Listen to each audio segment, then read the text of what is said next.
గత 4 సంవత్సరాల నుంచి కొనసాగుతున్న రష్యా ఉక్రెయిన్ యుద్ధానికి తెరపడనుందా? రష్యాతో ఇక యుద్ధం చేయలేక ఉక్రెయిన్ ప్రెసిడెంట్ జెలెన్స్కీ చేతులెత్తేశాడా? ఇక అమెరికా ప్రెసిడెంట్ డొనాల్డ్ ట్రంప్ యుద్ధం ముగించాలని ఇటు జెలెన్స్కీపై తీవ్రస్థాయిలో ఒత్తిడి తెచ్చాడు. ఉక్రెయిన్లో రష్యా ఆక్రమించిన భూమిని రష్యాకు అప్పగించాలని ట్రంప్ జెలెన్స్కీపై తీవ్రస్థాయిలో ఒత్తిడి తెస్తున్నాడు. దీనికి బదులుగా జెలెన్స్కీ కొత్తగా 20 పాయింట్ల శాంతి ప్రతిపాదనను తెరపైకి తీసుకొచ్చాడు. దీనికి అంగీకరిస్తే తాను యుద్ధం ముగించడానికి సిద్ధంగా ఉన్నానని ట్రంప్కు ప్రతిపాదన పంపించాడు. మరి రష్యాకు 20% ఉక్రెయిన్ భూమి ఇవ్వడానికి జెలెన్స్కీ సుముఖంగా ఉన్నాడా? తదితర అంశాలను ప్రత్యేక కథనంలో చూద్దాం.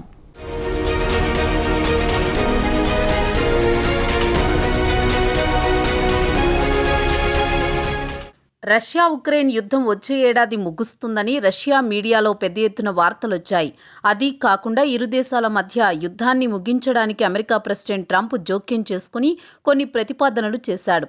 ఇక ఆ ప్రతిపాదనల విషయానికొస్తే ఉక్రెయిన్లో రష్యా ఆక్రమించిన భూభాగాన్ని పుతిన్కు అప్పగించాలనేది ఒక డిమాండ్. దీనికి ప్రత్యామ్నాయంగా ఉక్రెయిన్ ప్రెసిడెంట్ జెలెన్స్కీ 20 పాయింట్ల శాంతి ప్రతిపాదనను తీసుకువచ్చాడు.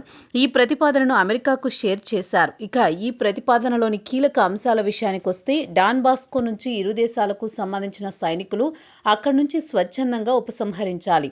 అలాగే సైనికేతర ఆర్థిక జోన్ల ఏర్పాటు, పాశ్చాత్య దేశాలతో పాటు మిత్ర దేశాల నుంచి భద్రతా హామీ, అలాగే ఉక్రెయిన్లోని జెపోరిజియా అణు విద్యుత్ ప్లాంటుకు సంబంధించి ఉమ్మడి విధానం, యూరోపియన్ యూనియన్లో చేరడానికి ఒక నిర్దిష్ట కాలపరిమితితో పాటు ఉక్రెయిన్ పునర్నిర్మాణానికి $200 బిలియన్ నిధి సేకరించి ఇవ్వడం.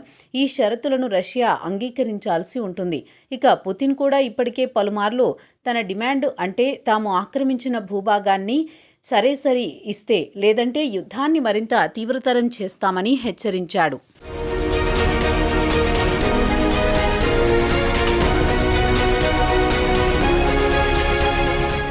ఇక జెలెన్స్కీ మాత్రం తన శాంతి ప్రతిపాదనను ట్రంప్కు పంపించాడు. అయితే ట్రంప్ దూతలు అన్ని అంశాలపై ఏకాభిప్రాయం వచ్చినా డాన్బాస్కో ఎవరి కంట్రోల్లో ఉండాలనే అంశంపై మాత్రం ఒక నిర్ణయానికి రాలేకపోతున్నారు.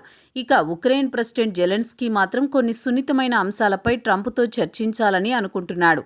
కాగా ట్రంప్ నియమించిన మధ్యవర్తులు మాత్రం శాంతి చర్చల తుది ముసాయిదాను సిద్ధం చేశారు. దీంతో గత 4 సంవత్సరాల నుంచి కొనసాగుతోన్న యుద్ధానికి ముగింపు పలకాలని ట్రంప్ లక్ష్యంగా పెట్టుకున్నాడు. ఇదిలా ఉండగా జెలెన్స్కీ మంగళవారం మీడియాతో మాట్లాడుతూ అమెరికా, ఉక్రెయిన్ మధ్యవర్తులు పలు అంశాలపై ఒక అంగీకారానికి వచ్చాయి. అయితే ఉక్రెయిన్కు తూర్పు ప్రాంతంలోని ఇండస్ట్రియల్ ఏరియా భూభాగం ఎవరి అదుపులో ఉండాలనే అంశంపై ఇంకా ఏకాభిప్రాయానికి రాలేకపోయామని జెలెన్స్కీ చెప్పారు.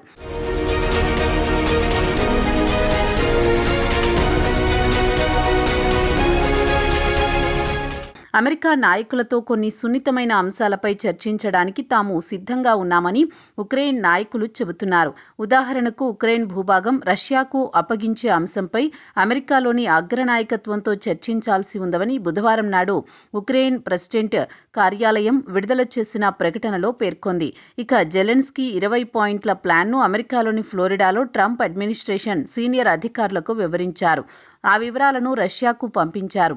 ఇక క్రెమ్లిన్ బుధవారం నాడు ఒక ప్రకటనలో ప్రెసిడెంట్ వ్లాదిమిర్ పుతిన్కు జెలెన్స్కీ ప్రతిపాదన గురించి వివరించామని, అయితే మాస్కో దీనిపై అధ్యయనం చేస్తోందని, త్వరలోనే జెలెన్స్కీ ప్రతిపాదనపై స్పందిస్తామని పేర్కొంది.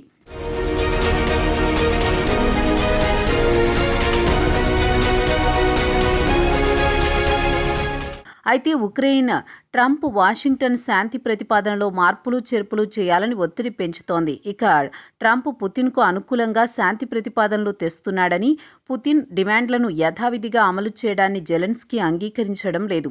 పుతిన్ ప్రధాన డిమాండ్ మాత్రం ఉక్రెయిన్ భూభాగాన్ని రష్యాకు అప్పగించడం, అలాగే ఉక్రెయిన్ నాటోలో చేరకుండా ఉండేలా తనకు హామీ ఇవ్వాలి అనేది పుతిన్ ప్రధాన డిమాండ్. కాగా జెలెన్స్కీ మాత్రం తాజాగా రూపొందించిన 20 పాయింట్ల ముసాయిదాను చూస్తే గతంలో ప్రతిపాదించిన ప్లాన్తో పోల్చుకుంటే కాస్త వ్యత్యాసం కనిపిస్తోంది. ఇక తాజాగా ఉక్రెయిన్ మాత్రం శాంతి చర్చలు జరుగుతున్న సమయంలో తాము సైనికుల సంఖ్యను 8 లక్షలకు పరిమితం చేస్తామని హామీ ఇస్తున్నారు. అలాగే అమెరికాతో పాటు యూరోపియన్ దేశాలు తమకు సెక్యూరిటీ గ్యారంటీ ఇవ్వాలని ఆయన డిమాండ్ చేస్తున్నారు. సెక్యూరిటీ గ్యారంటీ అంటే యుద్ధం ముగిసిన తర్వాత మరోమారు రష్యా ఉక్రెయిన్పై యుద్ధానికి దిగితే అప్పుడు అమెరికాతో పాటు యూరోపియన్ యూనియన్ దేశాలు ఉక్రెయిన్కు అండగా ఉండాలని కోరుకుంటున్నాడు జెలెన్స్కీ.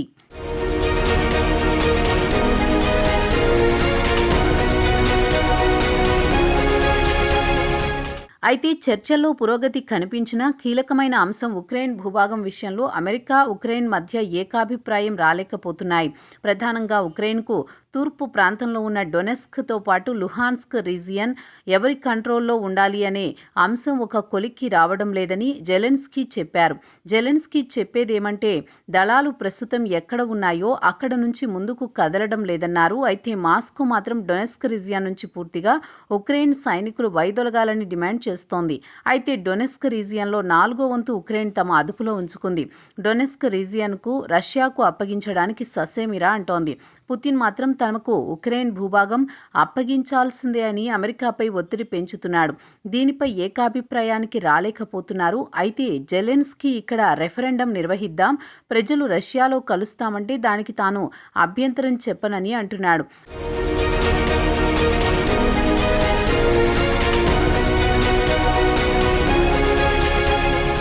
డొనెస్క్ ఏరియాతో పాటు మరో కీలకమైన అంశం జపోరిజియా అణు విద్యుత్ ప్లాంటు భవిష్యత్తుపై ఇంకా ఎలాంటి ఒప్పందం కుదరలేదని జెలెన్స్కీ అన్నారు.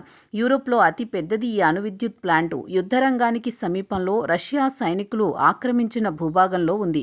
అయితే అక్కడ ఒక చిన్న ఎకనామిక్ జోన్ ఏర్పాటు చేయాలనే ప్రతిపాదనను తీసుకువచ్చారు జెలెన్స్కీ. ఇక జెలెన్స్కీ ప్రతిపాదించిన 20 సూత్రాల శాంతి ప్రతిపాదనల విషయానికొస్తే రష్యా డినిప్రో పెట్రోవ్స్, మైకోలైవ్, సుమి, ఖార్కివ్ ప్రాంతాల నుంచి తమ దళాలను ఉపసంహరించాలని డిమాండ్ చేస్తోంది. అలాగే ఒప్పందం అమలు చేయడానికి, పర్యవేక్షించడానికి సరిహద్దు రేఖ వెంబడి అంతర్జాతీయ దళాలను మోహరించాలని కూడా జెలెన్స్కీ తన 20 సూత్రాల ప్రతిపాదనలో ఈ అంశాన్ని కూడా పొందుపరిచారు.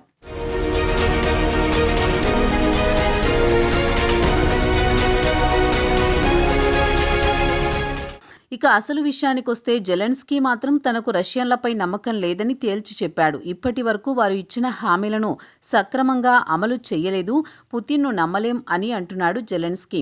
సరిహద్దు వెంట అంతర్జాతీయ దళాలను కాపలా ఉంచాలని కోరుతున్నాడు.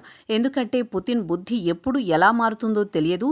మరోమారు తమపై యుద్ధం ప్రకటించి తమ భూభాగాలను కబలించడని గ్యారంటీ ఏమిటి అని ఆయన ప్రశ్నిస్తున్నారు. ప్రస్తుతం జెలెన్స్కీ ప్రతిపాదించిన 20 పాయింట్లలో కొన్ని పాయింట్లను పుతిన్ అంగీకరించాడు. అదే సమయంలో పుతిన్ డిమాండ్లను జెలెన్స్కీ అంగీకరించాడు. కాబట్టి ఇరువురు నాయకులు ఒక మెట్టు దిగి కొంత త్యాగం చేయాలని మధ్యవర్తులు కోరుతున్నారు. ప్రస్తుతం వచ్చిన చిక్కలా ఉక్రెయిన్ భూభాగాన్ని రష్యాకు అప్పగించవద్దనే ప్రతిష్టంభన ఎదురవుతోంది. ఇక సెక్యూరిటీ గ్యారంటీకి అమెరికా ప్రెసిడెంట్ ట్రంప్ కూడా అంగీకరించాడు. కాబట్టి అసలు సమస్య ఉక్రెయిన్లోని డాన్బాస్ రీజియన్ను పుతిన్కు అప్పగించడం. ఈ సమస్య పరిష్కారమైతే యుద్ధం దాదాపు ముగిసినట్లే అని రాజకీయ పరిశీలకులు భావిస్తున్నారు.